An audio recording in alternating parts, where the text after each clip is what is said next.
Germany has decided that unvaccinated people should not be allowed to go into public places. That may be a great way to incentivize people to be vaccinated.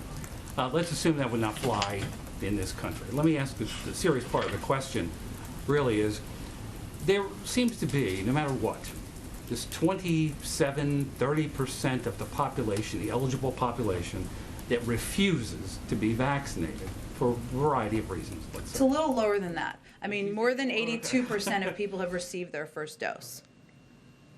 But what makes the president think that this new winter initiative of trying to get people to get vaccinated, what makes him feel confident that that's going to work on those people who absolutely refuse to be vaccinated?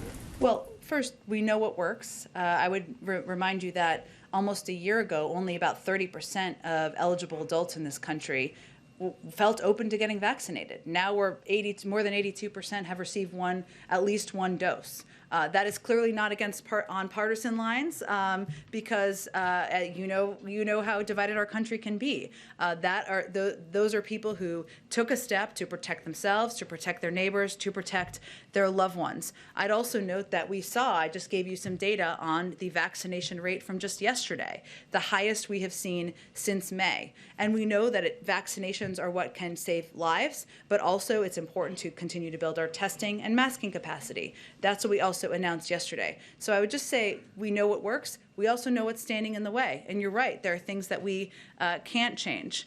For reasons I will never begin to understand. Some members of the Republican Party have decided that their political platform is going to be running in favor of protecting people from getting vaccinated or from getting tested. That's why some people tried to shut down the government. As crazy as that sounds, people hear that. They hear misinformation traveling on social media. Those are all entities we're fighting. But you're right, there are some forces against us. The president throw up his hands. Never. You can't do that as president. Go ahead.